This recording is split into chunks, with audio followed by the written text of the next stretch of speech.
Et ce qui est intéressant, c'est que dans les deux, et en 2009 et en 2022, dans les premiers jours de la révolte, du mouvement, les gens, les protestataires voulaient aller reprendre le siège de la télé.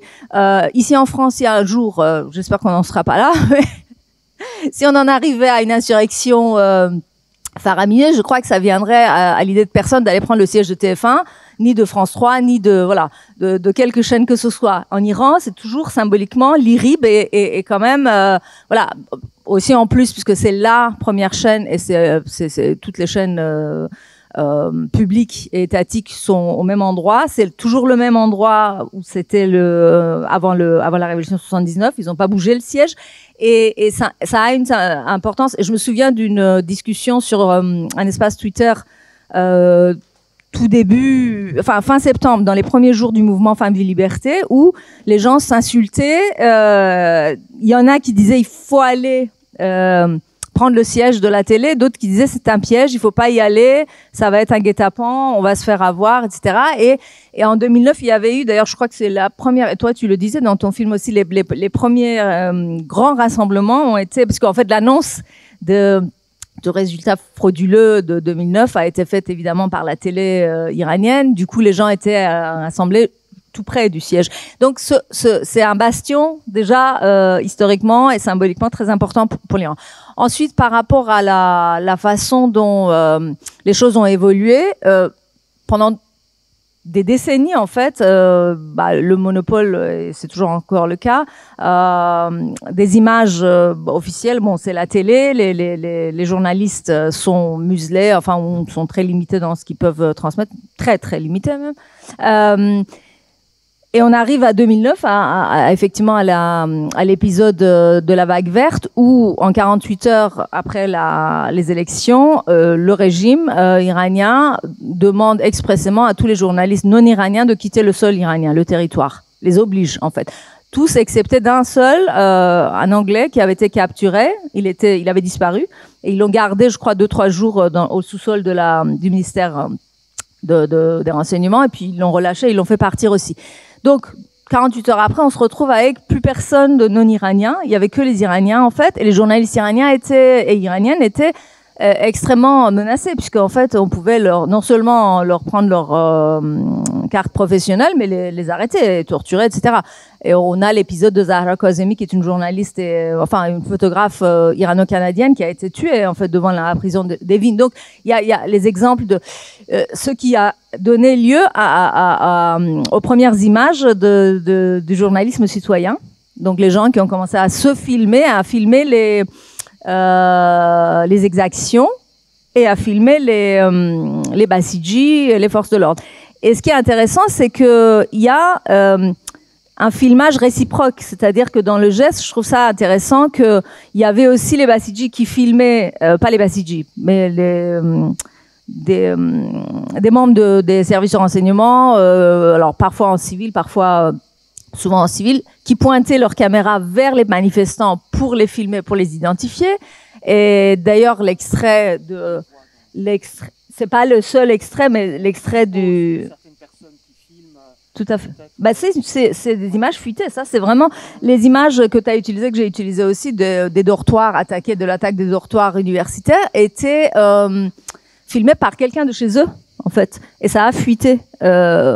Et ensuite, il y a même des images où les gens se filment mutuellement. C'est-à-dire qu'on voit dans la même image deux caméras pointées, une caméra, une Handycam plus grosse par un agent et un téléphone portable par un manifestant qui se filmait. Et donc ça, c'est l'épisode 2009. Et ensuite, on arrive, effectivement, ça circulait beaucoup, comme on l'a dit hier aussi, via YouTube. Et parfois, ça passait par l'étranger, d'ailleurs, pour être uploadé, téléversé, puisque la connexion était faible et intermittente en Iran.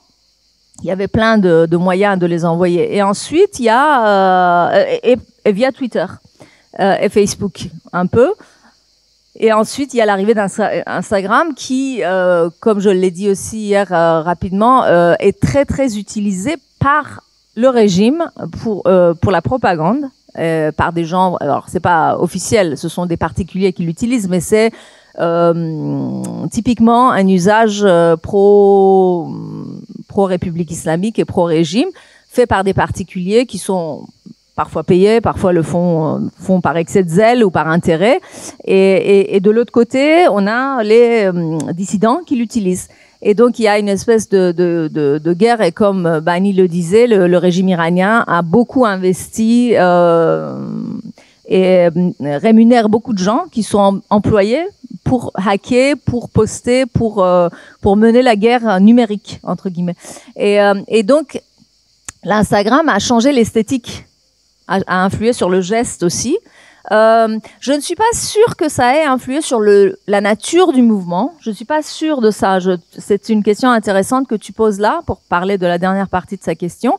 Je pense que, comment dire, c'est plutôt l'inverse. C'est-à-dire que c'est la façon dont les réseaux sociaux et les médias et la technologie évoluent, et le Web 2 et la suite, qui influe sur l'usage qu'en font les Iraniens, les dissidents, pour faire sortir les nouvelles. Je ne suis pas sûre que ça est inversé. Mais c'est pas impossible. C'est-à-dire que juste, et je termine là et je passe la parole, dans les derniers, pas dans les tout premiers mois, mais dans une deuxième phase, à partir du moment où les Iraniens le savent, on a cette catastrophe de schisme entre différentes factions dans l'opposition iranienne, et il y a eu un épisode de je donne ma voix à, et c'était le fils du Shah. Ça a démarré avec ça, mais bon, après il y a eu énormément de bagarres. C'est vrai que comment dire, la façon dont ça s'est répandu sur la toile via les réseaux sociaux, et notamment Instagram et Twitter, ça a beaucoup fait de mal au mouvement. Donc, en ce sens-là, je peux dire que oui, il y a eu un effet, comment dire, sur le mouvement. Mais après, je sais pas si on peut étendre cet effet-là. Je pense que c'est un micro-effet. En tout cas, voilà. Donc, Bonjour tout le monde. Moi, quand j'étais dans la rue en 2009, mais même avant en 2007, avec la caméra, dans différents contextes complètement. En 2007, je faisais un film documentaire dans la rue. 2009, j'avais la caméra pour suivre un peu ce qui se passait. Ce que j'avais noté, c'était cette relation très conflictuelle qu'on a avec les caméras en Iran. On a à la fois peur et très envie de s'approcher et de se montrer devant les caméras. Donc, on peut avoir, comme partout dans le monde, mais là-bas, c'est comme ça implique un risque pour les gens qui se montrent. Il y a souvent des gens qui disent non, non. Il y a d'autres gens qui veulent utiliser ça comme un portal pour faire entendre leur voix, pour être. Donc, ce que moi j'ai noté en 2009, c'était un début de cette nécessité vraiment de montrer qu'il y a quelque chose qui se passait dans la rue. Pas que, Cepidel parle de peut-être un autre niveau d'engagement où on va prendre la télé et tout ça.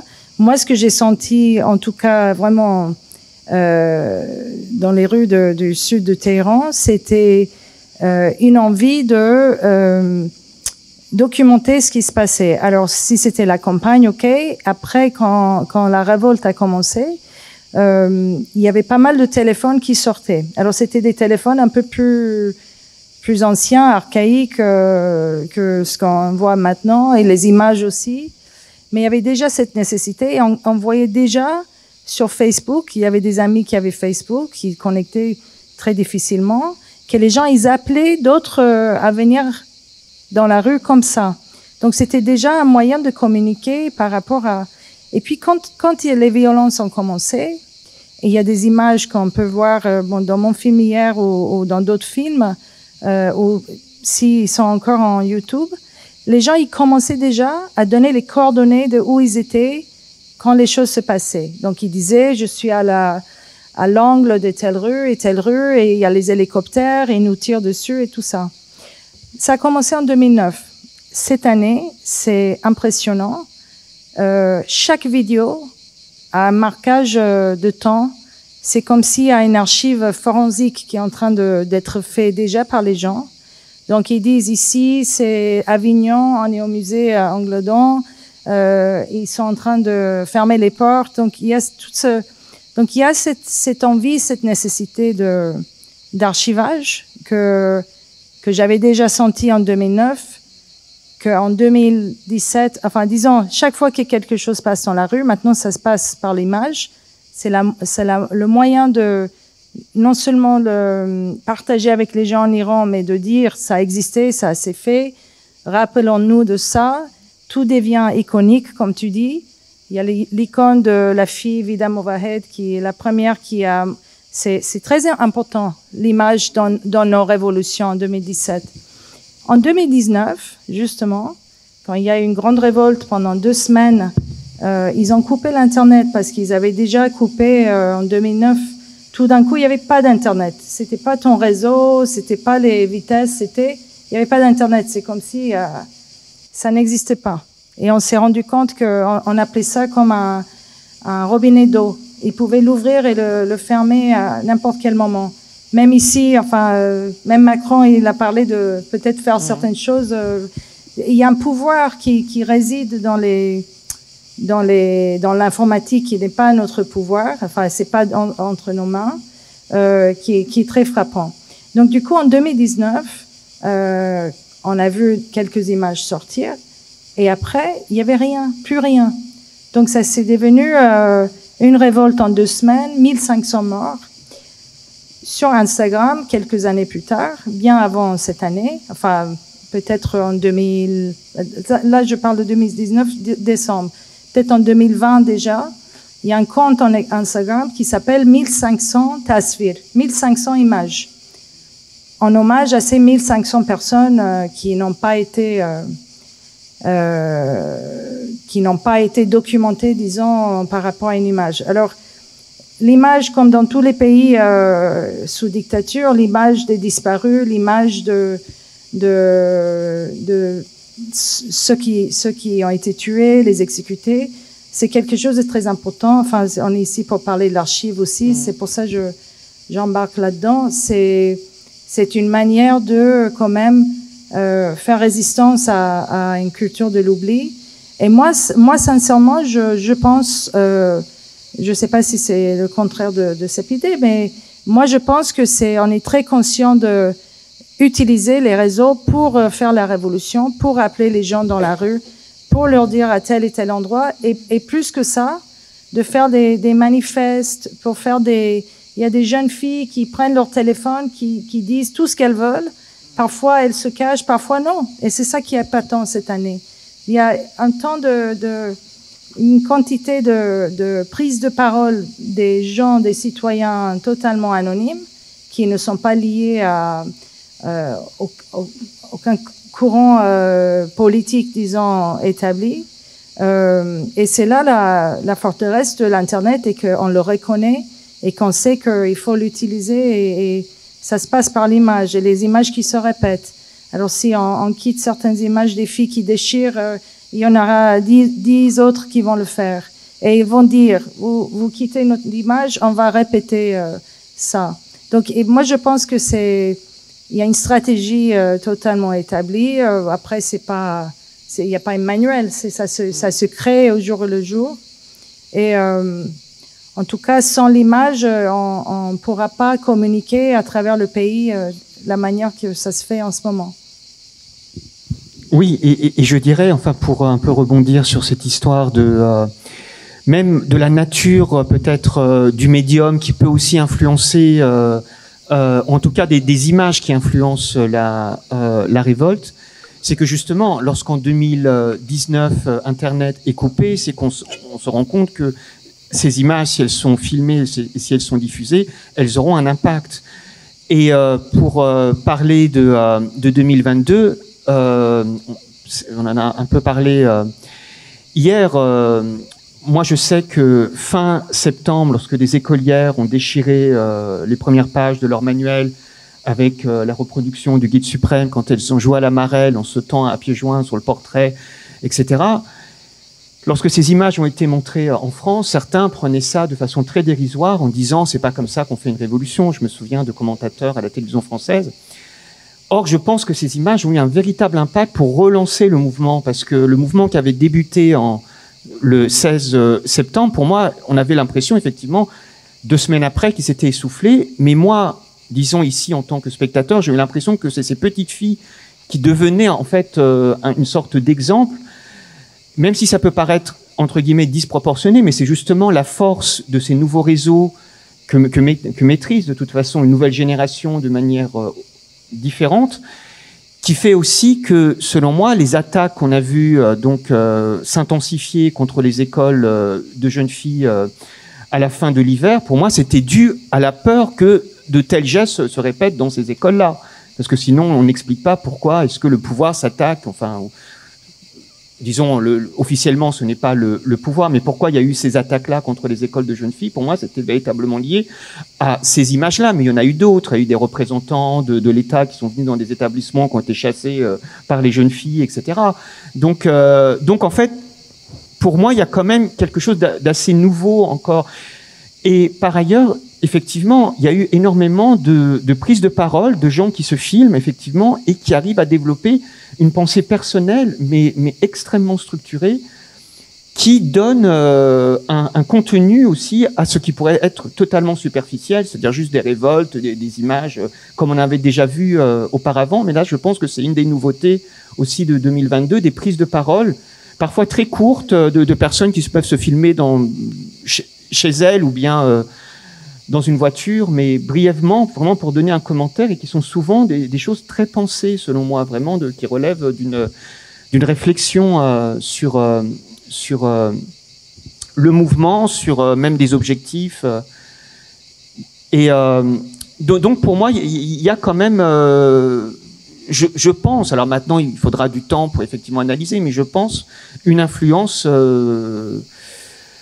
peut-être du médium aussi sur la nature, ou alors l'inverse, disons une forme d'urgence, mais d'urgence aussi à témoigner, mais à témoigner aussi verbalement, que permettent les nouveaux médias qui participent, disons autrement, d'une révolte, d'une révolution différente aujourd'hui par rapport à 2009. Mais peut-être pour revenir aussi un peu à 2009, moi ce que je trouve intéressant, et on le voit bien, aussi bien, je dirais, dans Red Rose que dans The Silent Majority Speaks, c'est que 2009, en fait, avant les images inédites qu'on a pu voir ensuite des manifestants filmés par eux-mêmes, il y avait eu quand même 4 mois avant la célébration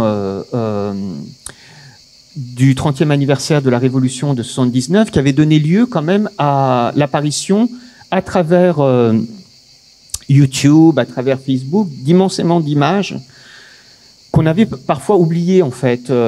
Par exemple, la fameuse manifestation qui avait été filmée par un collectif de femmes féministes françaises en Iran le 1er 8 mars 79, qui est quand même un film que maintenant les gens n'arrêtent pas de voir et revoir. Je pense qu'il avait été mis en ligne en février, justement, 2009. Voilà. Et c'était un film que presque tout le monde avait oublié, en fait.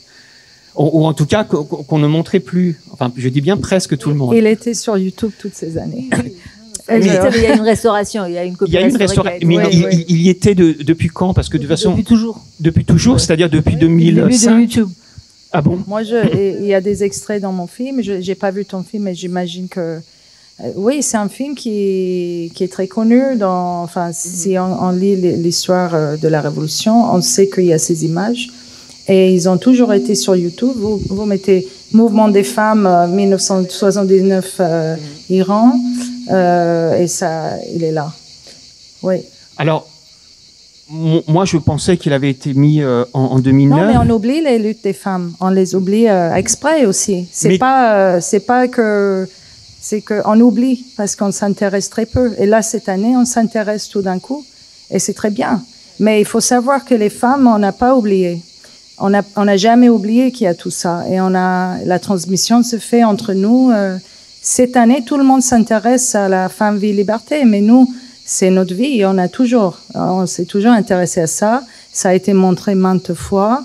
Et c'est important.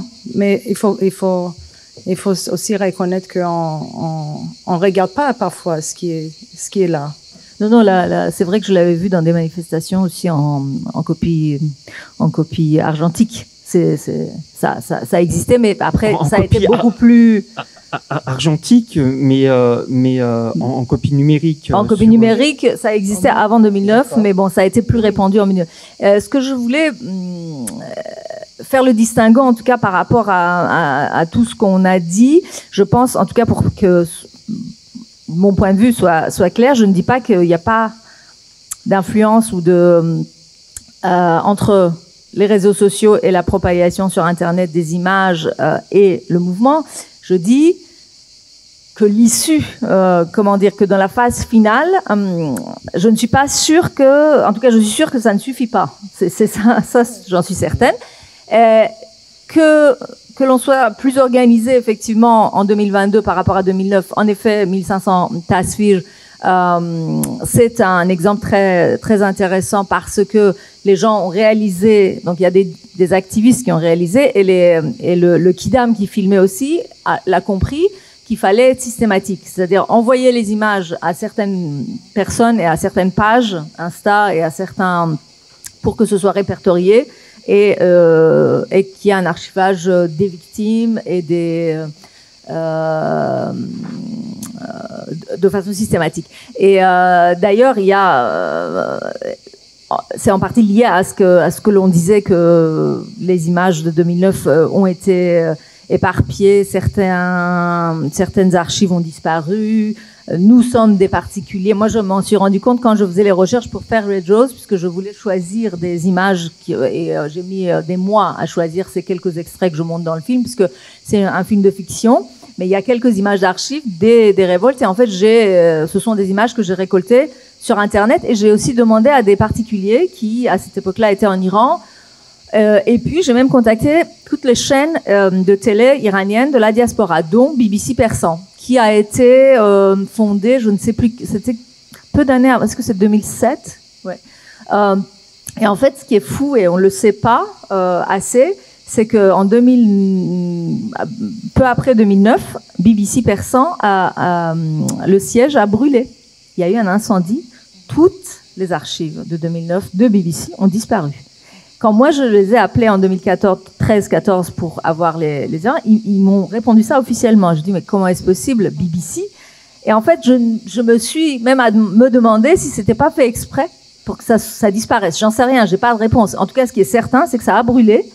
Donc, vous dites une chaîne de l'envergure de BBC, comment est-ce possible qu'il n'y ait pas eu de double, qu'il n'y ait pas de copie de serveur, etc. Ils disent, ah ben non, oui, c'était les débuts, on est désolé, c'est comme ça. Et donc, il n'y en a pas. Donc moi, en fait, et nous toutes, ou tous ceux qui ont travaillé sur ces archives, on a nos copies, ce qu'on avait récolté à l'époque, et ce que les autres nous ont donné. Et ça circule comme ça. Et effectivement, le régime iranien, en faisant des dénonciations ou par raison de copyright ou contenu suspect, etc., on fait baisser aussi beaucoup de ces images qui étaient sur YouTube, parce que YouTube ne veut pas prendre de risques. Donc quand il y a plusieurs personnes qui dénoncent un contenu, pour des raisons X ou Y, il le retire. Et après, si vous n'avez pas c'est extrêmement compliqué. C'est vrai que cette guerre-là, elle est menée toujours, quoi. Maintenant, ils n'y arrivent plus parce que les dissidents ont compris aussi. Et après, il y a des moyens de contrer ces dénonciations pour faire remonter le contenu. Mais c'est compliqué. Donc, il y a énormément de choses qui qui coïncident. Et le fait est que, en effet, la fabrication de l'icône révolutionnaire commence dans la rue, se poursuit sur Internet et renvoie à la rue, puisqu'en fait, ces images, justement, dont tu parlais, des jeunes écolières qui ont déchiré les pages et les portraits du guide, l'ont brûlé ou l'ont piétiné, etc., ça a eu lieu réellement. C'était pas virtuel. Et ensuite, ça a été filmé, retransmis, et c'est comme un boomerang, en fait. Et ça revient à la société, ça renvoie l'image et l'énergie de la révolte à la société qui reprend force. Mais à un moment donné, ça ne suffit pas. La répression est telle que, on l'a bien constaté, ça s'essouffle malgré le fait que sur Internet, il y a une bulle. Nous, on continue. Moi, je tweete, toi, tu tweets. Enfin, sur Insta, j'envoie, Missa Saint-Asfi, je continue. Mais ça ne suffit plus pour faire remonter la vague, en fait. Et ça, c'est bien l'effet répression en dur. C'est la matraque en dur. C'est pas de la virtuelle. Ça, c'est la répression physique, sourde, qui continue en Iran. C'est l'empoisonnement des écolières qui a fait que ça a cessé. C'est vrai. Et après, l'autre particularité, c'est que ça avait commencé déjà en 2009. C'est vrai que peut-être que les premières manifestations ont scandé le slogan « Où est mon vote ?» en persan. Et très très rapidement, probablement le deuxième jour, c'était déjà en anglais « Where is my vote ?» Et en 2022, les gens ont commencé à faire déjà lever de la victoire sur les photos et le doigt d'or, alors qu'en Iran on le fait comme ça en fait. Pour nous c'est ça et c'est pas ça. Mais les jeunes l'avaient bien compris. Ils l'ont fait pour que le monde comprenne ce que ça voulait dire. Parce que si on faisait ça, c'était plutôt voilà. Donc c'est très c'est subtil tous ces détails-là et ça peut échapper à des personnes qui ne sont pas d'origine iranienne ou qui ne connaissent pas suffisamment la société iranienne, mais c'est très complexe comme mécanisme, je veux dire. Mais justement, c'était peut-être destiné, disons, à l'étranger, mais je pense aussi que ce qui s'est noué en 2009 et qui s'est renforcé par la suite, c'est aussi surtout que ces images vont être relayées par la diaspora, vont être reprises en charge par la diaspora, et que ça va aussi servir à des œuvres qui seront faites aussi par le cinéma iranien de la diaspora, qui était aussi apparu, disons, véritablement autour de 2007-2009, disons, il y avait eu aussi l'apparition. Alors peut-être que effectivement, on pouvait pas vraiment savoir que ce cinéma-là va aller se développer, mais là aussi, on ne sait pas qui encourage l'autre. Si c'est justement la difficulté en Iran de faire un certain type de film qui va permettre aussi à ce cinéma de la diaspora, encore que je pense que c'était aussi une question générationnelle, qui est liée finalement aussi à ce qui se passe en Iran. Encore une fois, on est 30 ans après, donc il y a aussi une génération. C'est-à-dire, moi, pourquoi est-ce que je fais un film avec un portable, un Nokia pourri, parce que c'est le modèle que tout le monde avait dans la rue, parce que je pouvais pas avoir d'autorisation pour faire un film. Donc clairement, je me suis dit, je vais le faire avec un portable, je m'en fous. Et je le disais aux gens quand je l'ai filmé dans la rue, c'était en 2008. Moi, j'ai commencé en 2008. J'ai fini le film en 2009 et je l'ai fini sur la révolte de 2009 avec les photos de la vague verte, mais j'ai démarré en fait l'hiver 2008 et quand je disais aux gens je fais un documentaire, ils rigolaient, ils disaient un documentaire avec un téléphone portable, c'est le même modèle que le mien, comment ça un documentaire? Et je disais en fait personne ne... Mais ce truc de... Et avant ça j'avais fait un autre film, Le Voyage de Mariam, que j'avais fait en 2001-2002 avec un handicam. C'est un docu-fiction, c'est-à-dire que c'était une fiction filmée dans des conditions documentaires. Et ce que Bani, tu disais est très vrai, c'est-à-dire qu'il y a une ambiguïté en Iran, un côté haine et amour, fascination et rejet par les Iraniens vis-à-vis de la caméra. À la fois, ils aiment être filmés et ils détestent, ils rejettent aussi. Donc, quand on est dans la rue, moi, mon histoire, c'était comment dire, le parti pris de tournage, c'était que Mariam c'était moi je filmais. J'avais une photo à la main qui était la photo de mon oncle, mais bon, personne ne savait que c'était mon oncle, c'était un homme. Je disais que c'était mon père, je disais, est-ce que vous connaissez cet homme? Et pas deux personnes disaient oui, non. Il y avait, je sais plus combien de centaines d'histoires ont démarqué, on commençait avec cette photo que je montrais aux gens et je les filmais. Peu de gens ont dit non, je veux pas être filmé, mais la plupart, 90% avaient accepté d'être filmés. Et ensuite, je leur disais, ou je le disais avant, ou je disais après, que c'est un film de fiction, que c'est pas une histoire vraie, etc. Et les gens sont fascinés, les Iraniens sont vraiment fascinés par la caméra. Il y a toujours quelque chose de, comment dire, une fascination réciproque. C'est-à-dire que nous, cinéastes, on est fascinés par l'image des Iraniens et des Iraniennes dans la rue. Et eux sont fascinés par l'image qu'on leur envoie. Et ça continue malgré tout ce qu'il y a eu comme histoire, que ce soit au Kurdistan par des cinéastes qui ont filmé beaucoup au Kurdistan, que ce soit Samir Obadi ou Marc Malboff, ou d'autres qui ont filmé à Téhéran, cette histoire-là continue quand même. C'est pas du tout le même rapport. Enfin, c'est pas comment dire à l'identique. Ça peut pas se comparer avec ce qui se passe en France, par exemple, ce qui se passerait en France si on était dans un même cas de figure. Je peux, oui. Oui, et je pense que cette relation avec la caméra parle aussi beaucoup d'une méfiance, parce que c'est par l'image qu'on a fait beaucoup de propagande toutes ces années en Iran, non?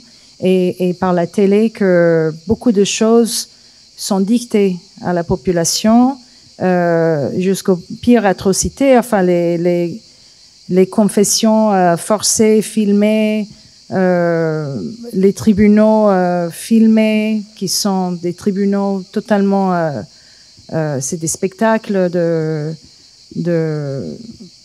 fascisme qui sont à la télé. C'est un moyen de faire impression à la population et aussi les utiliser. Donc souvent, quand moi je filmais avec une autorisation, enfin en 2007, quand j'ai fait un documentaire, là, j'avais une grande caméra. La première chose qu'on me demandait, vous êtes de quelle chaîne? Et j'imagine que tu as eu la même chose. Et moi, toute seule, et j'avais un type qui était mon line producer, et il voyageait avec moi dans la ville. Je disais, non, mais je suis pas une chaîne.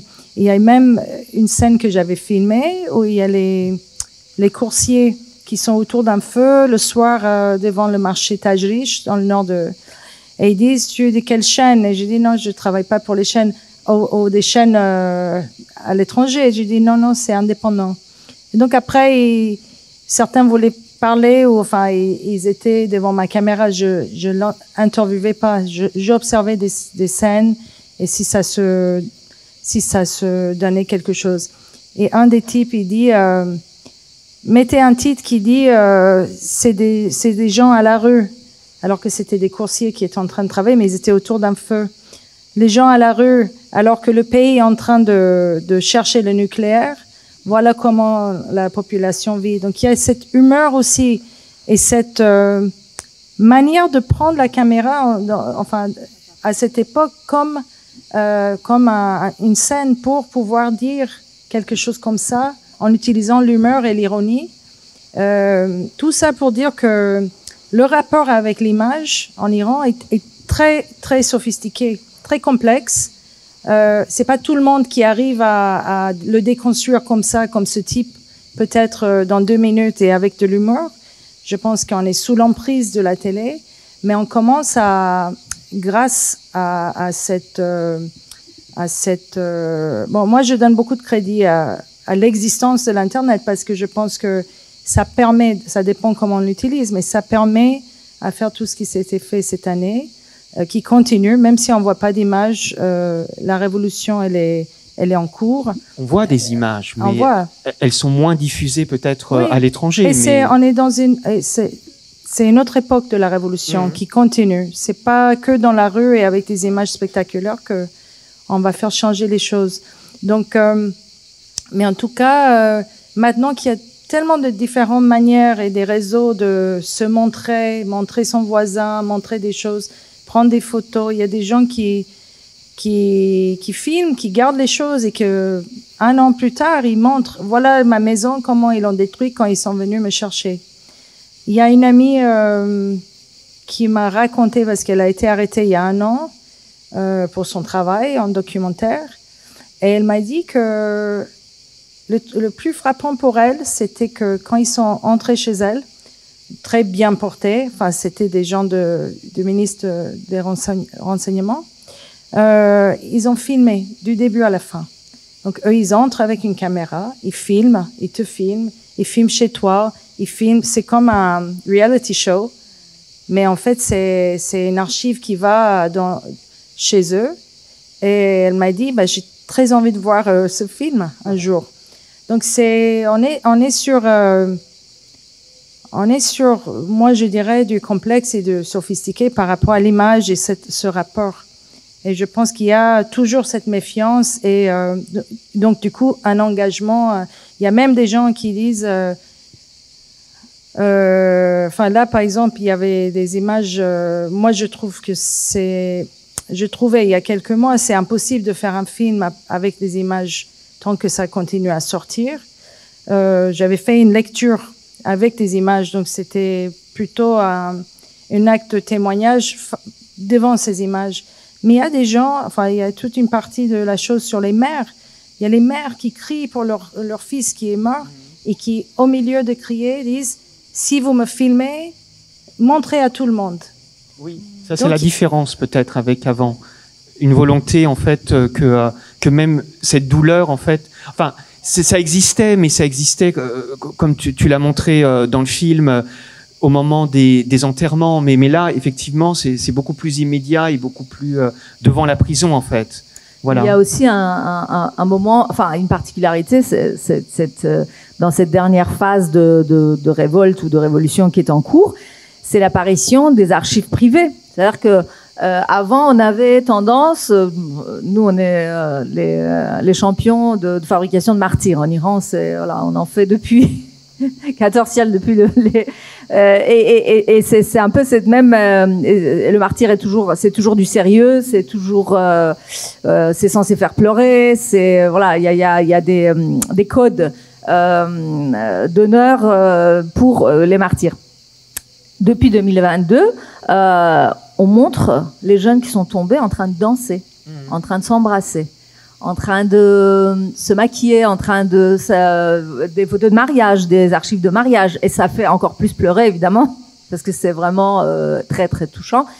Mais c'est la première fois, je pense que le privé fait vraiment son apparition dans la politique et dans le public sciemment, de façon complètement consciente. Ces archives, ces images privées sont envoyées par les familles même, évidemment, aux quelques pages qu'on a nommées et aux activistes pour qu'on les utilise de telle façon. Et après, c'est retravaillé. Alors parfois, c'est très kitsch, parfois, c'est plus sophistiqué. C'est ralenti, c'est mis en noir et blanc. Il y a des musiques. Et il y a de nouveaux codes en fait qui apparaissent. Et sur cette histoire de danse, et sur par exemple tous ces jeunes qui ont perdu un œil ou les deux, puisqu'en fait c'était l'une des méthodes du régime pour attaquer les jeunes, c'était tuer à balles avec des cartouches de chevrotine. En visant la tête, en visant les yeux. Voilà. Et il y a eu le haut du corps ou le bas du corps. Plus de 700 personnes. Ciblées. Voilà. En tout cas, statistiques avérées connues. Peut-être sans doute il y en a plus même qui ont été touchés à un œil ou qui ont perdu les deux yeux. En dehors des morts, évidemment. Et donc, on joue avec...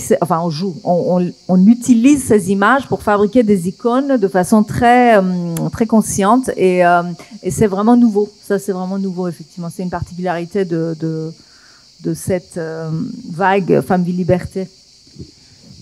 Et justement, pour essayer peut-être de définir une autre généalogie, tout à l'heure, effectivement, Bani, tu disais que on s'intéresse pas suffisamment à cette histoire-là des femmes ou du féminisme en Iran. Alors effectivement, pour moi, un moment très fondateur en termes d'image, c'est effectivement cette grande manifestation, puisque c'est vraiment doublement fondateur, cette manifestation du 8 mars 79, puisque c'était la première fois que les femmes iraniennes célébrait ce 8 mars qui était interdit à l'époque du Shah, et comme c'était moins d'un mois après la révolution du 11 février 79, en fait c'était censé être la grande manifestation qui même pouvait changer l'image. D'ailleurs, dans ce film, il précise que la télévision iranienne n'a pas diffusé ces images-là. C'est pour ça que les seules images que l'on dispose filmées. Cela étant, il y avait la compagne de Kate Millett qui avait participé, qui a aussi filmé, mais ces archives n'ont jamais été montées. Elles le seront peut-être. Celle qui circule beaucoup, c'est MLF, c'est Antoinette. C'est des femmes films, voilà. Donc c'est ce film français. C'est le plus connu, ouais. Voilà, que moi j'ai vu en 2009, en fait, beaucoup en tout cas. Et pour moi, ça, voilà. Alors là où c'est fondateur d'un autre côté, c'est que l'avant-veille, c'est là où Khomeini, pour même changer la nature de cette manifestation, annonce que le port du voile sera désormais obligatoire en République islamique. Du coup, la manifestation, qui va durer en fait sur plusieurs jours, va devenir une manifestation contre le port obligatoire du voile. Et on peut estimer que effectivement, c'est la première archive filmée d'un vrai mouvement féministe.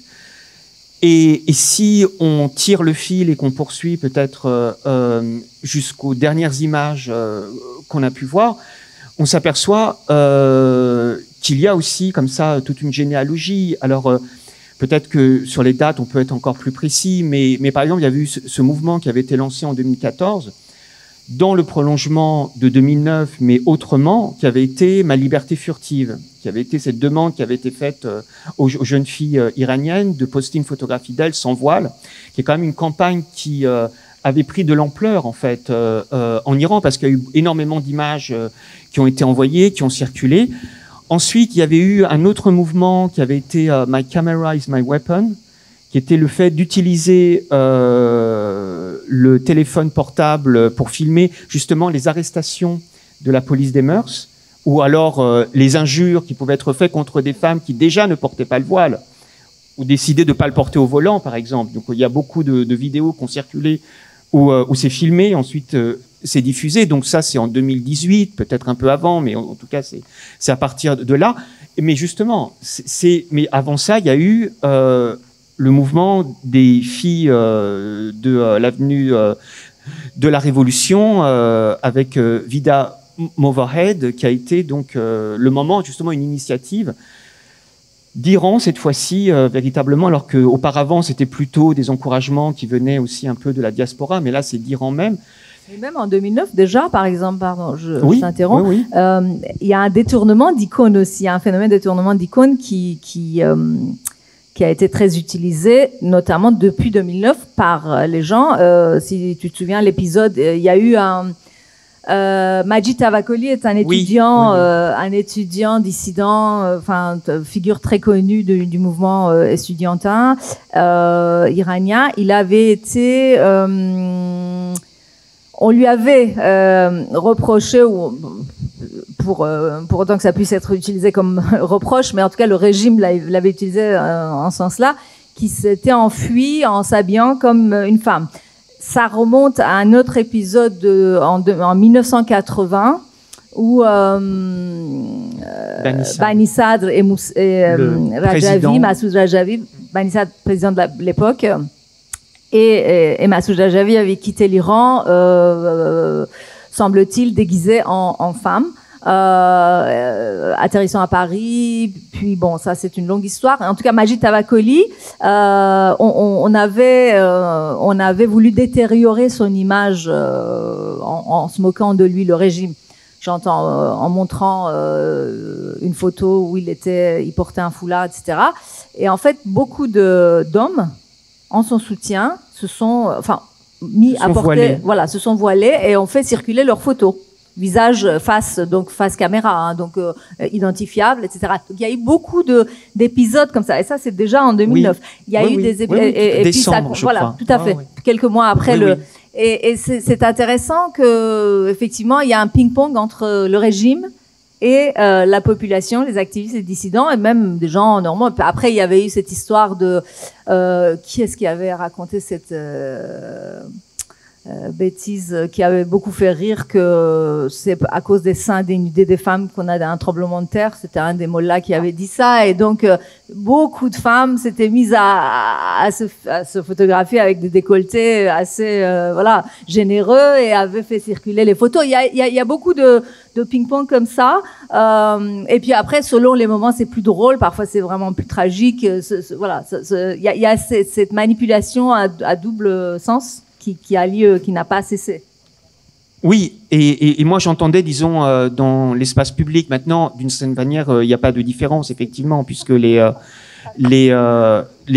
photographies dont tu parles, que ce soit Majid Tavakoli ou bien les femmes en décolleté, c'était des images prises dans le privé, mais qui ensuite circulaient, voilà. Il y a eu des campagnes, quoi. Mais il y a eu aussi, donc, alors, Ma liberté furtive, c'était pas non plus vraiment public, c'était semi-public, on va dire, c'était en extérieur, mais, voilà. Et pour moi, en fait, il y aurait effectivement, tu as rajouté des éléments, mais toute une généalogie, disons, plus spécifique du mouvement actuel, qui n'est pas simplement la continuité de 79 ou bien de 2009, qui serait finalement la part la plus intéressante aussi, rétrospectivement peut-être, de ce qui s'est passé après 2009, parce que finalement, ce qui a vraiment été, parce qu'il y a eu d'autres manifestations, par exemple les manifestations fin 2017, début 2018, c'était des manifestations qui partaient dans plusieurs sens. C'est-à-dire qu'il y avait à la fois des manifestations conservatrices, il y avait à la fois des manifestations parfois royalistes à l'intérieur de l'Iran, que moi j'avais jamais entendu. Enfin, on a commencé à entendre des slogans qui pour moi devenaient inquiétants dans la mesure où on avait l'impression qu'il n'y avait plus un seul mouvement, que la société partait dans plusieurs directions. Mais c'est là justement où Vida Movahed, alors elle s'inscrivait encore dans autre chose, puisqu'elle s'est tenue avec son foulard blanc. Il faut préciser que le foulard était blanc. Et un mercredi c'est important, pardon, je vais interrompre, de décembre. Parce que au-delà de ce qu'on a vu ou ce qui vient sur Internet, il y a eu toutes ces années les femmes qui se rassemblaient autour de théâtre Char, enfin le théâtre dans le sud de la ville, ou à côté de l'université. Il y a beaucoup d'activistes femmes, parfois une poignée, 10, 15, 20, parfois plus, le 8 mars, qui ont continué toutes ces années à se rassembler là-bas. Il y a des photos évidemment qui existent, ou quelques images, ou des campagnes de 1 million de signatures. En 2006. Et ce que je veux dire, c'est qu'il y a toujours eu une résistance des femmes qui s'est réinventée à chaque fois aussi, et qui a fait son travail toutes ces années, si on regardait ou non. Et c'est pas que ça surgit tout d'un coup et que c'est une image sur Internet. C'est important de le dire. Après, je sais pas, il y a des années où c'est moins, où c'était moins, ou des années où il y en avait de plus. Et puis bon, les groupes se changeaient, ou je sais pas. Mais oui, il y a de toute manière une sémille dans la tête des gens qui peut-être a commencé avec le 8 mars 79. Bien sûr, c'est comme c'est pour ça aussi qu'on garde des archives, c'est que c'est quelque chose vers lequel on peut retourner, qui joue un rôle de mémoire aussi, et qui permet de penser que bon, c'est possible de faire ça de nouveau. Et oui, il y a différentes manifestations de ça à chaque moment. Ce qu'on a vu cette année, on n'attendait pas du tout de cette ampleur, je pense. Mais c'est parce que ça n'est pas surgi, ça n'est pas né de rien. Effectivement, c'est important. Je me permets de préciser ce que c'était campagne de 1 million signatures. C'était une campagne lancée par des activistes féministes. Et alors, intéressant. Certaines étaient voilées, beaucoup même étaient voilées, étaient religieuses, croyantes, mais croyaient quand même ou se battaient quand même pour que certaines lois soient changées. C'était pas forcément le voile, mais c'était la loi qui donne la moitié de l'héritage à une femme qu'à un homme, celle qui promulgue que le témoignage d'une femme vaut la moitié de celle d'un homme, de celui d'un homme, toutes ces lois-là. Et en fait, donc, les femmes, énormément de femmes se sont battues pour récolter, et je pense que ça a été atteint, les 1 million de signatures pour changer ces lois. Non seulement le gouvernement, le régime n'en a pas tenu compte, évidemment, elles ont toutes été arrêtées, ou la plupart ont été arrêtées, certaines sont encore en prison, c'est-à-dire elles ont été relâchées, emprisonnées de nouveau, et ça continue. Et en effet, c'est vraiment un mouvement de fond qui continue, qui est là depuis une vingtaine d'années, qui continue.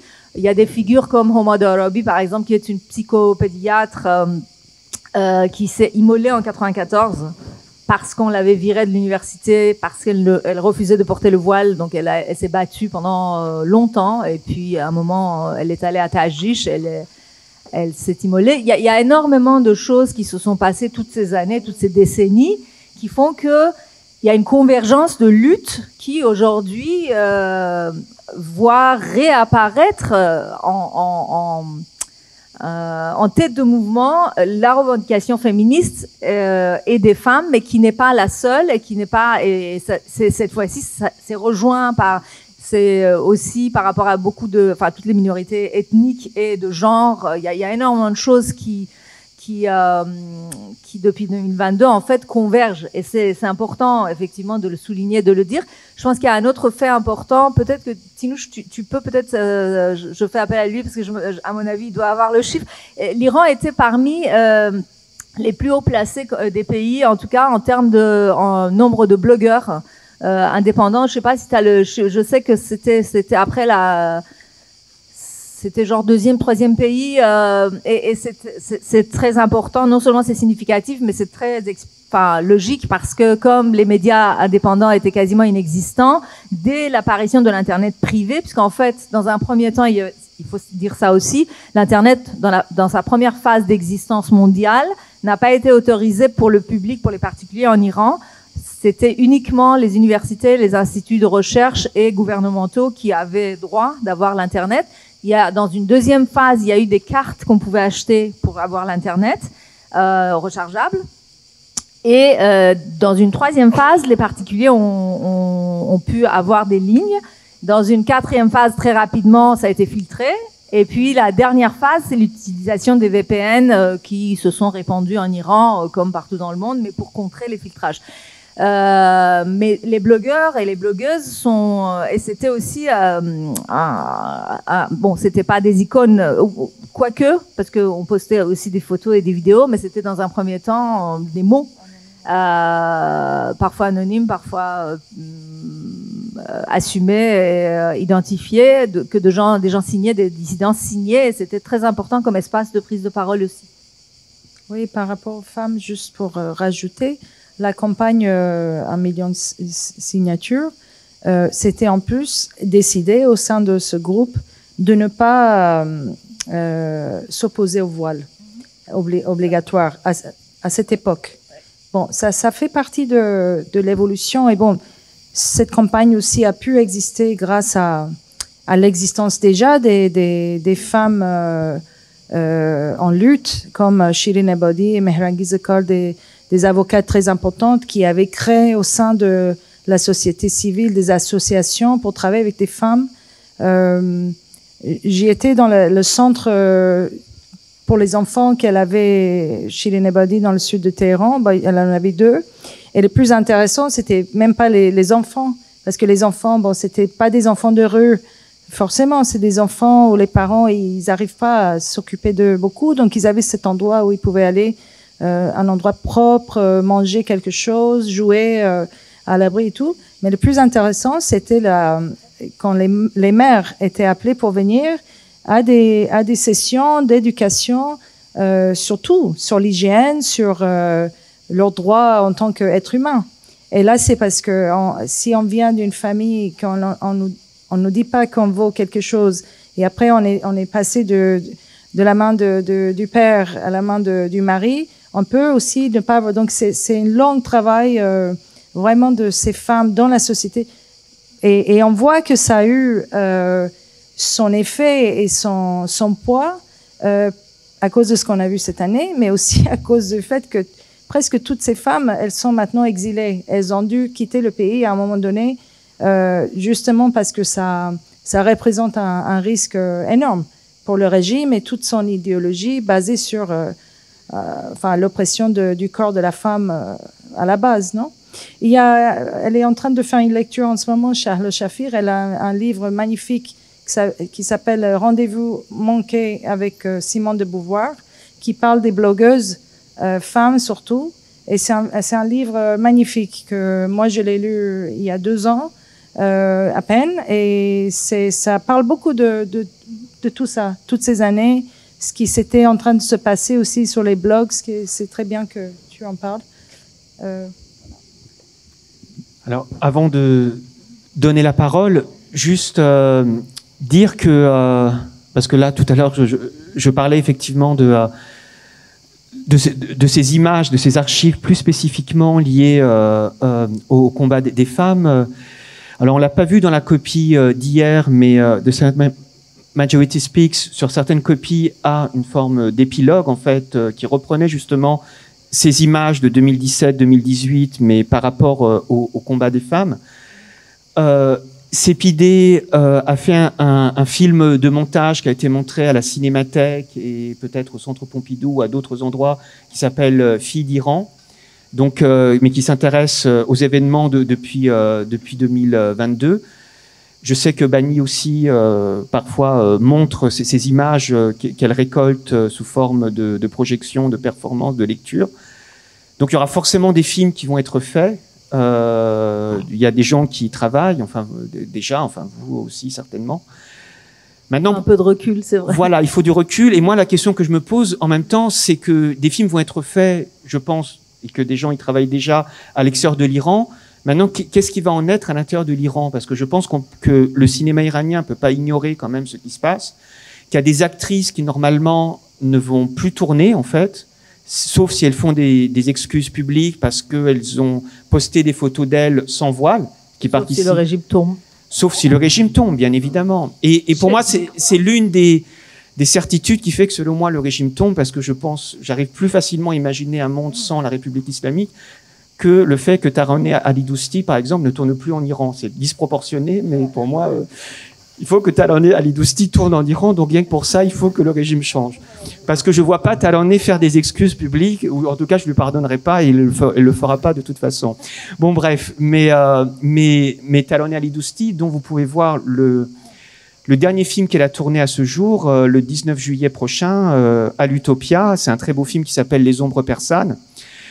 D'ailleurs, un très beau film qui pose peut-être la question actuelle, en fait, parce que les Ombres persanes, c'est une histoire de double d'un couple qui est joué par Taroneh Ali Dousti et Navid Mohamadzadeh, qui rencontre son double, en fait. Et en fait, c'est à la fois d'autres options de vie qu'ils ont pu prendre, et en fait, voilà, peut-être plus conformistes, ou vice-versa, enfin voilà, et quelque part, ça pose aussi cette question-là du secret, de ce qu'on ne dit pas, enfin voilà, je ne vais pas vous raconter le film, vous le verrez, mais moi, en fait, c'est un peu la question que je me pose, qui est comment est-ce que vous voyez l'avenir, en fait, enfin, moi je vous ai dit comment je le vois en Iran, mais vous, comment est-ce que vous voyez, en fait, par rapport aux événements actuels dans le cinéma iranien? Alors forcément, c'est juste des souhaits ou des suppositions. Je pense que c'était la 2e semaine de tout ça, ou la 3e. J'avais mis une ligne sur les réseaux. J'ai surtout transmis ce que je voyais, comme tout le monde, pour partager ça avec les gens à l'extérieur. Mais j'avais mis une ligne, le cinéma iranien ne sera plus jamais le même. Et au fond de moi, j'ai dit heureusement, parce que je pense que on était arrivé aussi à un moment c'est pas un cinéma de complaisance, mais c'est un cinéma qui stagne aussi. Et après tout ce qui s'est passé aussi maintenant, je pense qu'on peut plus avoir le même cinéma. Ça sera pas juste. Donc, si on arrête de faire du cinéma à un petit moment, c'est pas si grave que ça non plus. Je pense que c'est un moment inédit et important. Évidemment, on continue tous à faire des choses. Et là-bas, à l'intérieur, je pense que les gens travaillent beaucoup ceux qui font le documentaire m'ont dit qu'ils retournent vers leurs archives parce que c'est quasiment impossible de filmer, avoir des permis et tout ça, ou même sans permis de filmer. Évidemment, tout est sous vigilance. Des fictions, si on arrive à les faire, moi j'aurais des doutes de comment on arrive à les faire et les faire sortir. Je sais pas. Je pense que il y a beaucoup de genres de personnes différentes en Iran qui travaillent de manière très différente. Donc, il faudrait qu'on attende de voir. Mais forcément, si on voit des films qui ressemblent aux films d'il y a 5 ans, il y a un problème, selon moi. Ça, c'est mon avis. Oui, je pense qu'il y aura peut-être une phase il y aura un creux, indéniablement. J'étais en train de penser j'étais adolescente au moment de la Révolution en 79. D'abord, il y a eu beaucoup de films interdits, mais il y avait des films qui avaient été faits juste avant. Je pense à Gozaresh de Kiarostami, à quelques autres films. Beyzaï aussi avait fait Tcherikitara, je pense, qui ont été vus quelques années après. Pendant un certain temps, d'abord, il y a eu un arrêt des productions cinématographiques. Ensuite, vu que la plupart des studios avaient un lien plus ou moins avéré, en tout cas même les studios indépendants de toute façon étaient liés quand même au ministère de la Culture sous le Shah forcément, puisque il fallait là-bas aussi, enfin à cette époque-là aussi, des autorisations, etc. Donc il y a eu un arrêt, et puis après un redémarrage timide, des films de propagande dans un premier temps aussi, puis après on a l'essor du cinéma que l'on a connu par la suite. Et juste avec beaucoup de difficultés. Par exemple, on estime que le cinéma iranien, effectivement, a eu un succès, disons, à l'international avec le coureur Damir Naderi, mais ça vient après 2 films, La Recherche 1 et La Recherche 2, qui avaient été interdits. Et d'où le fait de s'être replié sur le Kanoun, qui faisait des films pour enfants et qui n'étaient même pas destinés forcément à être vus dans des festivals internationaux. Voilà. Donc certains voilà. étaient déjà, Kiarostami avait déjà, comment, en fait, il avait fait son premier film dans le cadre de Kanoun. C'était déjà... Mosafesh, c'était... Mais ça n'avait pas eu une reconnaissance internationale. Non, mais c'était la voie naturelle. En fait, il y a 2 choses, comment dire. Les cinéastes, comme les êtres humains, avec ou sans révolution, il y a un trajectoire naturelle personnelle qui existe, qui ensuite est modifié par les événements de la société qui viennent. Qui sait s'il n'y avait pas eu la révolution, qu'est-ce que Abbas aurait fait? Est-ce qu'il aurait fait un deuxième? C'est ce qu'il a fait d'ailleurs. Peut-être qu'il aurait fait ça de toutes les manières. Je veux dire, il aurait peut-être fait de toutes les manières des films à l'intérieur de Kanoun avec ou sans révolution. Mais on peut pas le savoir. C'est intéressant ou par exemple des cinéastes juifs allemands qui ont quitté l'Allemagne à cause des nazis et qui sont allés aux États-Unis. Ils seraient devenus quoi? Langue serait devenue quoi s'il n'y avait pas eu? C'est difficile à dire, mais c'est intéressant comme question, comme hypothèse, de dire quelles sont. Donc je pense qu'il faut garder en tête qu'il y a une trajectoire qui est tracée par nos inspirations personnelles et ce que nous sommes comme individus, et puis nous sommes aussi évidemment affectés par ce qui se passe autour de nous. Alors certains décident de rester, d'autres quittent le pays, d'autres retournent le pays. D'ailleurs, ça a été le cas de nous deux. On est partis pour retourner, puis pour ne plus pouvoir retourner. Et un jour, qui sait, j'espère, on pourra retourner en Iran et faire des films. Moi, depuis 2009, je peux plus y aller. Mais je continue à faire des films sur l'Iran depuis l'extérieur. Et c'est comment dire, et c'est un peu ce que je veux dire par là, c'est qu'en tant qu'individu, je pense que toi aussi tu te projettes. En fait, on a nos espaces mentaux et on a beau être à l'extérieur et travailler de l'extérieur, notre espace mental est toujours profondément lié, intimement lié à l'Iran, même si physiquement on est ailleurs. Et ça, le régime ne peut pas l'empêcher, évidemment. Et je pense que de façon comment dire, sociétale, à l'échelle de la société, 2022 a été la preuve que le régime ne pouvait pas couper le pont entre la population à l'intérieur du pays et la diaspora. Après, il y a beaucoup de zigzags et il y a eu énormément de conneries, pardonnez le terme, mais je pense que ce sont des conneries qui ont été faites par nous et par d'autres. Mais fondamentalement, nous sommes liés. Nous sommes tous des Iraniens et des Iraniennes, et quel que soit l'endroit où on se trouve, on œuvre quand même globalement pour la même chose, qui est le départ de ce régime. Et juste, avant de vous donner la parole, pour aller dans le sens de ce que tu dis, Bani, effectivement, moi je pense que certains cinéastes iraniens avaient déjà le pressentiment, avant les événements de septembre, que le cinéma iranien ne pouvait pas continuer sous cette forme-là. Aucun ours que l'on a montré, en fait, pour moi, c'était la preuve que Jafar Panahi lui-même, qui s'amusait de toujours pouvoir continuer à faire des films, voyait la limite, en fait, de ce jeu avec les limites, qui restait un jeu, quoi, mais un jeu qui pouvait devenir tragique par rapport à une réalité qu'il y avait autour. Donc je pense que, de toute façon, on était arrivé au bout d'une certaine histoire et peut-être d'une certaine forme de cinéma iranien. Oui. D'abord, je peux ? Ouais. D'abord, un grand merci, franchement, et grand respect pour les femmes iraniennes. Vous êtes aussi en train de nous renouveler, continuer le féminisme d'une façon formidable. Mais j'avais aussi en tête, j'ai eu la chance de rencontrer des jeunes blogueuses au début de la révolution tunisienne, et j'ai aussi beaucoup de pensées pour la Tunisie aujourd'hui. et pour les contre-révolutions que vivent aussi des gens aujourd'hui, mais aussi pour les femmes kurdes qui se battent au quotidien. Donc merci, vous faites que de tout cœur. Et moi, je voulais dire deux choses. Par rapport au film d'hier, j'ai réfléchi cette nuit, et il y a un truc qui m'a beaucoup marqué, et parce que je me demandais pourquoi ça m'était insupportable d'aller voir le deuxième. J'en avais là. C'était trop, c'était beaucoup.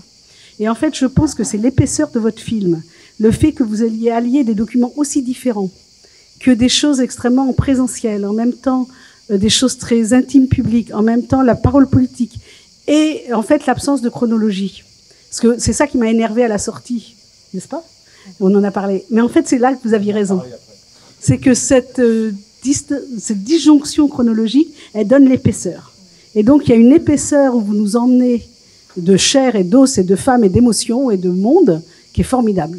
Donc, je voulais vous dire ça. L'autre chose, c'est que mon boulot, je vais parler en résonance là. Moi, mon boulot, ma tête est principalement dans les quartiers populaires en France, même si je travaille beaucoup ailleurs. Et dernièrement, j'ai travaillé avec une centaine d'éducateurs sur pourquoi ils vont sur les réseaux sociaux. Pourquoi? Parce qu'on a de plus en plus de meurtres de jeunes qui se décident aujourd'hui sur les réseaux sociaux. Et donc, ça m'a fait penser à quelque chose, et c'est en lien avec ce que vous travaillez, c'est la question des territoires. Je pense de plus en plus que le virtuel n'est pas une caisse de résonance, c'est un territoire politique. Et qu'en France, aujourd'hui, c'est ce que j'analyse, et c'est pour ça que j'accompagne les éducateurs de rue à passer du territoire en présentiel au territoire du virtuel. Et comment on fait pour passer du territoire du présentiel en virtuel? Ben, c'est pas du tout facile. Et ça demande en fait une pensée politique. Et je suis de plus en plus, genre, je voudrais faire une recherche là-dessus en France, mais j'ai aussi la chance d'animer un réseau avec 10 pays. Si j'avais pas cette possibilité du territoire virtuel, mon réseau international, il n'aurait pas tenu depuis des années. Et on travaille sur de la colère à la démocratie, avec les Ukrainiens, les Russes aujourd'hui, Égyptiens, les Israéliens, les Palestiniens, les Tunisiens, etc. Et je trouve ça extrêmement une chance, quoi. On a une chance formidable et se battre pour de fait qu'on n'ait pas le droit de fermer les réseaux sociaux. C'est honteux quand aujourd'hui on diabolise les réseaux sociaux en France et qu'on peut penser même fermer des réseaux sociaux. Qu'il y a un travail à faire à partir de ce territoire politique, avec les jeunes, avec tout le monde. Oui, mais qu'on appelle ça un territoire politique. Et c'est Lacoste, qui est un grand géographe, qui a beaucoup travaillé sur le territoire comme notion politique. Donc moi, j'ai envie de décaler directement en disant que oui, la résistance, elle se fera aussi grâce à ça. Bien sûr que quand on tue des corps, c'est bien pire. On sait ça avec l'Argentine. Combien de corps ont disparu en Argentine? Combien de temps il a fallu pour lever les silences? Combien il a fallu de temps pour lever les silences de la Shoah? Eh bien, aujourd'hui, on est dans un autre temps. Et cette question de la temporalité, du territoire politique et du virtuel sur l'image, vous tenez, enfin, je veux dire que vos boulots tiennent un sujet formidablement important pour aujourd'hui la liberté, quoi. Et donc voilà, j'avais envie de vous dire ça parce que c'est vraiment un sujet que je pense central sur la question démocratique aujourd'hui. C'est vrai, merci pour cette remarque. Enfin, je dis merci pour ma part. Très intéressant, ce prolongement de territoire physique au territoire virtuel comme étant un terreau et un territoire politique et un espace de discussion qui est inimaginable de fermer et de contrôler. Ça, oui, effectivement, cette parole qui a été ou ces pensées sont extrêmement dérangeantes. Enfin, de se dire qu'on devrait limiter ça pour contrôler la rue ou voilà, il faut passer par. C'est l'inverse. En fait, effectivement, il faut œuvrer et laisser la liberté, un espace de parole et d'échange. Ouais. Oui, oui. Tout à fait, tout à fait. Et pour informer et pour et pour agir de façon à ce que après comment contrôler, oui, je pense que c'est faire fausse route que de dire en contrôlant les réseaux sociaux on arriverait à contenir des choses. Je pense que c'est complètement faux, effectivement.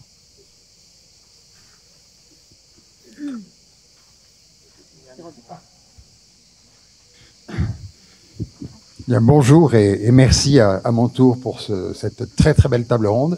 Moi, depuis le début de notre pavillon Marsa Amini, Femmes, Vie, Liberté, il y a une question que je me pose. Nous recevons des artistes, des intellectuels, des penseurs, etc., essentiellement des penseuses, des artistes, si je puis dire, enfin des femmes, mais aussi quelques hommes. qui vivent en exil en France. Et je me pose la question de savoir comment ces exilés politiques, ce sont des exilés politiques, ont été accueillis en France. Surtout ceux qui ont le statut de réfugiés politiques, en principe, théoriquement, dans l'abstrait, ce statut leur interdit les prises de position politiques, notamment par rapport à leur pays, ancien pays, etc. Donc, comment avez-vous été accueillis en France? Alors, de grâce, je ne suis pas en train de vous demander un hymne d'amour à la France. Vous dites vraiment les difficultés que vous avez pu rencontrer dans votre accueil en France.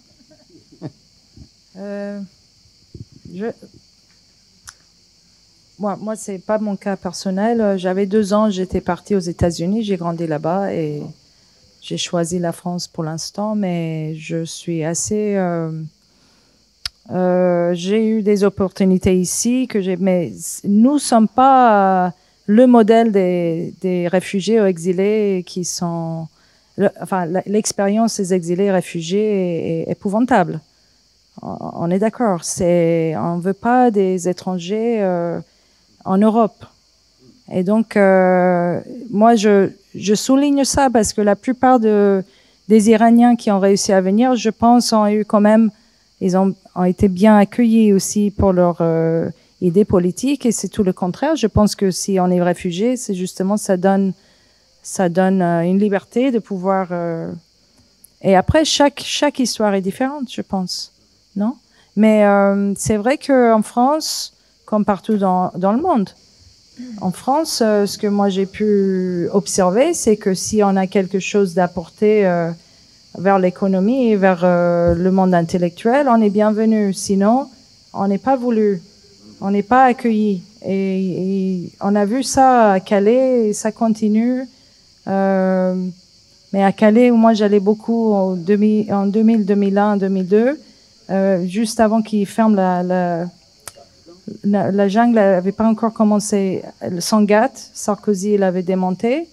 Il y avait 5 Iraniens et après il y avait une quarantaine d'Afghans et il y avait une 50aine de Kurdes et après il y avait déjà des Africains du Soudan et d'autres endroits. Mais parmi ces gens, il y avait très peu d'Iraniens.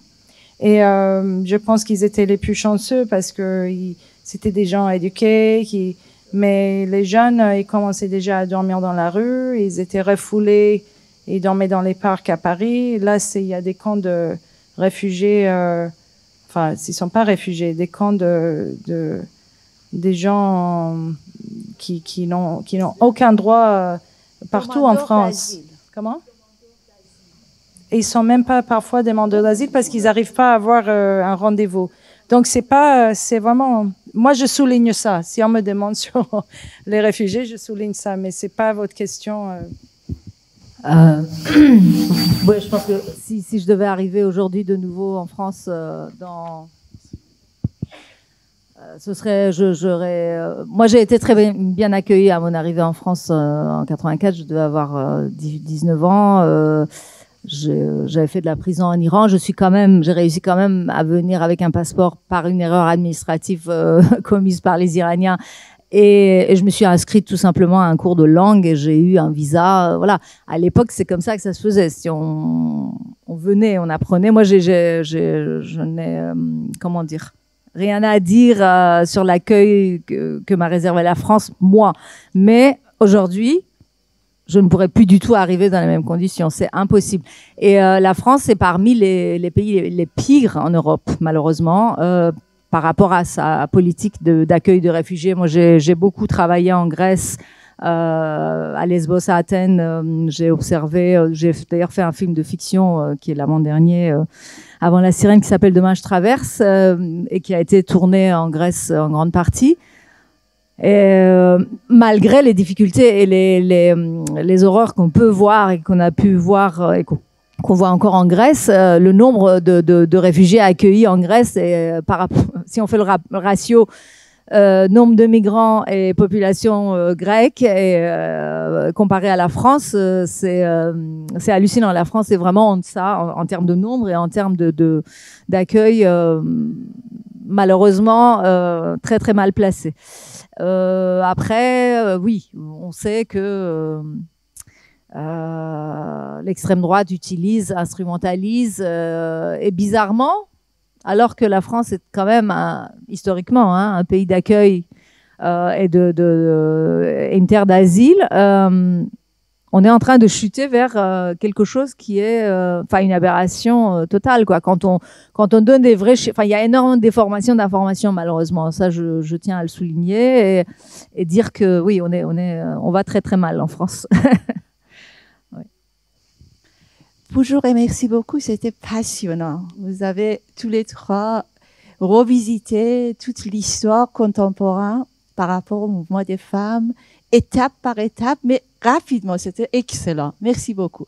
Par contre, il y a des remarques que j'ai à faire, justement par rapport à une de vos dernières phrases que vous dites, on milite tous pour que ce régime parte.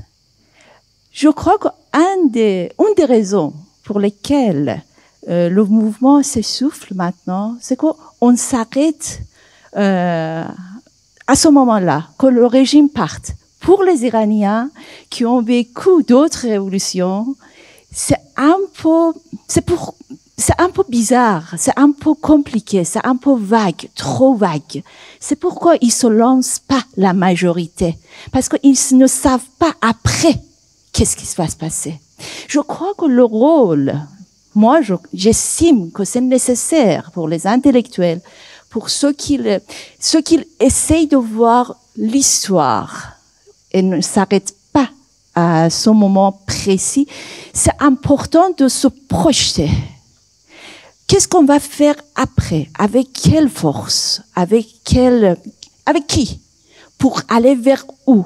Parce que tant qu'on ne sait pas, parce que les Iraniens ont fait, en 1979, ils ont fait l'impossible, ils ont envoyé le 4e puissance mondiale avec les Manous, et après on est là. Qui? Avec, pourquoi? Vers quoi? Je crois que c'est le moment qu'on réfléchisse ensemble. Je crois que c'est une des raisons. Ce n'est pas seulement la pression. Il y a beaucoup de gens qui sont prêts encore à descendre dans la rue. Mais pour faire quoi? Aller vers où? Et qui va récupérer? Je crois que c'est très important, ça. Et deuxièmement, je suis d'accord avec la dame pour le film qui est excellent, mais c'est très dur à porter. Moi aussi, je suis partie. J'ai pas pour rester. C'était tellement, toutes mes émotions étaient rappelées. J'ai dit à Bamshad, je t'adore, j'adore ce que tu organises, mais j'en peux plus. J'arrivais plus à respirer. Justement, une des dernières images était Nedor et j'en pouvais plus. De Nedor à Massa, on a vécu pas mal de choses. Mais il y a une chose, et la dame a raison parce qu'il n'y a pas de chronologie, mais il y a une autre chose qui n'est pas là. Vous utilisez deux sortes de documents, en gros. Une sorte, ça vient de cette côté, c'est-à-dire la population, de vous-même et tout, mais la partie de dortoir, c'est notamment, ce sont eux qui fournissent. Et ça rejoint, c'est vous qui avez dit qu'ils ont entré dans une maison pour filmer tout. Je crois que le spectateur a le droit de savoir que cette partie-là, ça vient d'où. C'est écrit? Ça se voit pas, mais j'ai pas vu. Oui, c'est écrit. Et puis, cette séquence dans le film, oui, ça vient juste après. Il y a une voix en off. Il y a des images que moi j'avais fait où il y a des gens qui me filmaient aussi. Je fais des freeze frames sur eux. Il y a la voix en off sur le fait que la caméra peut être aussi une arme dans les mains du régime. Mais c'est pas très clair. Après, c'est écrit sur l'image. C'est écrit image faite par les policiers à telle date. C'est pas grave. Oui, ça va vite. Et à plusieurs reprises, vous avez. Faut voir le film encore une fois. Mais oui, c'est là. Évidemment, je cacherai pas. C'est justement pour souligner le fait que je voulais revenir à votre premier commentaire et on avait parlé hier soir avec Joël. Je pense que c'est très important, surtout pour nous, d'être conscient du fait qu'on est ici et on voit pas tout et on sait pas tout. Surtout, on sait pas tout. Et il y a énormément de choses qui se passent en Iran. heureusement et malheureusement, c'est en persan, ça s'écrit en persan, c'est difficile à tout traduire. On a tous fait un petit travail de temps en temps de traduire et communiquer ça aux gens à l'extérieur qui parlent pas le persan. Mais l'important, c'est que ça se fait. Il y a eu déjà des collectifs d'associations, de syndicats qui ont publié des 20 points d'une nouvelle société. Il y a d'autres. L'important, c'est que beaucoup de gens publient des manifestes, des lettres ouvertes à la population, des gens depuis la prison, des femmes surtout, des prisonnières politiques qui arrivent à faire sortir leurs mots. Et c'est pas qu'un mot faisant tomber le régime. Non, c'est tout le contraire. Ils vivent dans cette société, donc ils sont engagés dans cette société de faire les vrais changements, pas que faire tomber le régime. Parce que c'est pas... on me demande parfois, alors le régime va pas partir. Je dis, mais attendez, le régime, c'est pas que dit Mola, assis là. Et le régime, c'est une bonne partie de la population. Pour le faire partir, il faut travailler. Et c'est ce qu'ils font en Iran. Moi, j'ai totalement la conviction et l'espoir de que ça va se faire d'une forme ou d'une autre. N'attendons pas de revoir 79. Ah, il est parti, Khamenei. Et même, ils essayent de faire une espèce de contre-propagande. Même des chaînes à l'extérieur, les Iraniens en diaspora. Khamenei, il cherche où aller en Venezuela. Et donc, ça crée cette illusion de que, ah oui, ils sont prêts à partir, ils vont partir. Ça aide au régime de rester finalement parce que c'est très complexe. Mais le fait qu'il n'y en a pas de vision pour le futur, bien sûr qu'il y en a. Il faut aller chercher. C'est comme les images des femmes dans la rue. Si on le cherche pas, on va pas le voir. Mais là, sur Twitter ou sur... tous les activistes en Iran, ils ont un Twitter. Ils arrivent. Hossein Ronari, Bahareh Hedayat, depuis la prison, elle publie des choses magnifiques. Il y a c'était je sais exactement la date parce que j'étais de voyage. C'était le 19 février, si vous cherchez. Il y a un collectif d'activistes et de syndicats de travailleurs, qui ont publié, c'est très clair et net. Ils parlent même des droits des LGBTQ, ils parlent d'une société horizontale. Et c'est important qu'on le reconnaisse parce que c'est par là où ça commence.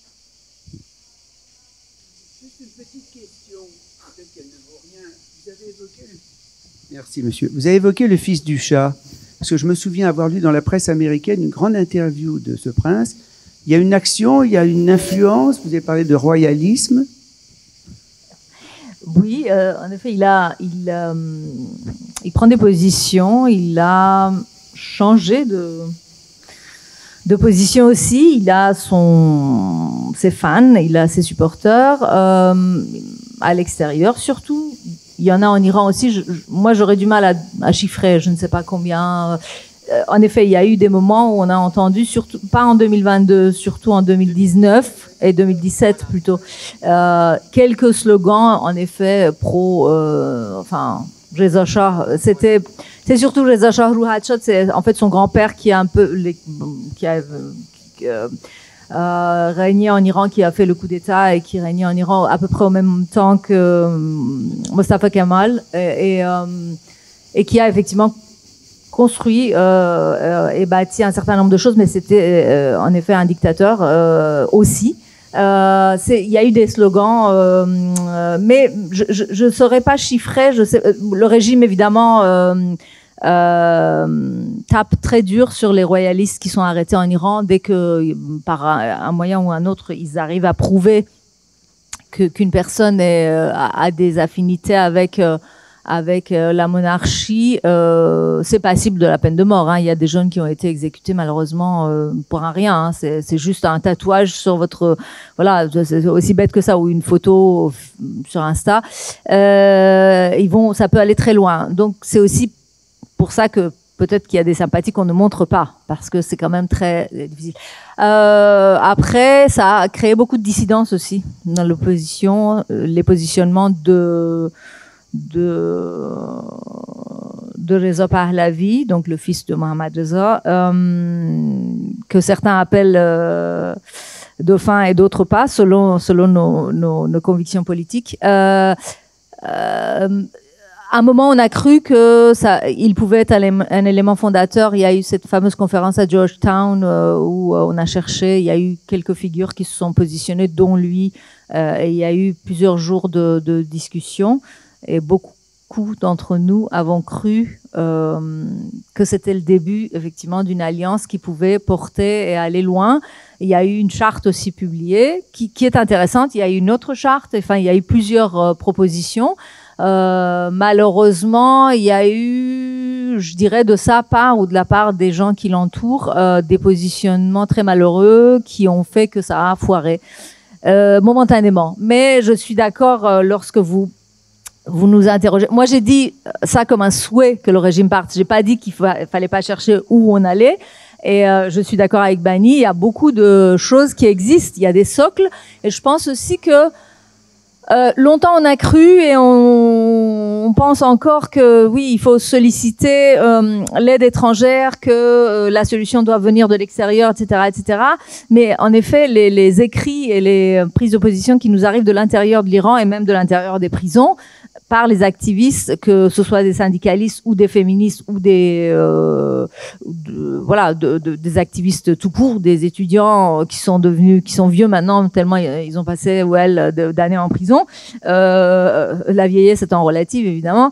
Je pense qu'il y a énormément d'éléments qui existent. C'est juste que il faut qu'on dépasse aussi cette chape de plomb qui suce le sang des Iraniens. Après, les choses vont se mettre en place.